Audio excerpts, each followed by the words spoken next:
าเวสสุวรรณ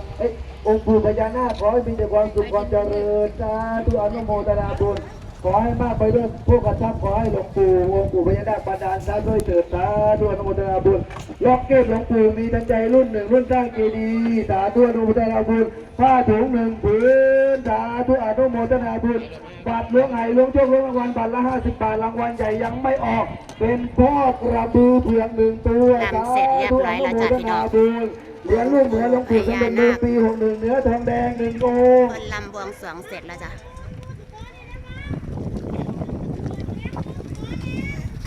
บ้านผืนสาธุอนุโมทนาร อชมอีกนะจ๊ะพี่น้องเหลืออีกชุดหนึ่งจ้ะควาย1 ตัว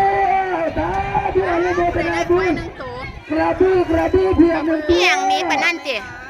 คุณเจนหอมดีกระบือครับเป็นตัวครับเป็นความหลับนะเท่าไหร่ก็ได้มาจ้ะ กระบือเพียง1 ตัวสาธุอนุโมทนาบุญนางลำคนสวยจ้ะ เที่ยวออกมาแล้ว ทำบุญด้วยค่ะ กระบือเพียงออกมาแล้ว พบชนะได้หลังตรงเขาตรง องค์ปู่ท้าวเวสสุวรรณองค์ประธานอีก1 องค์ บ้านควายเพิ่น อนุโมทนาบุญกระบือ